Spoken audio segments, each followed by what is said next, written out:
चाय भेटेल का? हा झालाय, थांबा. आणि हो, 500 रुपये भेटतील का? आपल्याला नाहीत 500 रुपये. हा.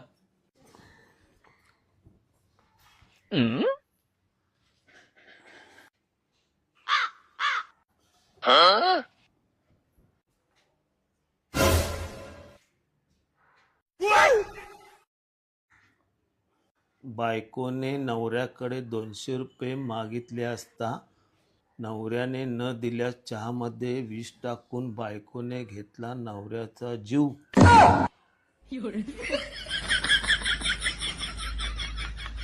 बल्लू, ए बल्लू, ए 600 रुपये ठेव. तुला 500 पाहिजे ना? 600 ठेव. हा चहा राहू दे. काय नाही काय नंतर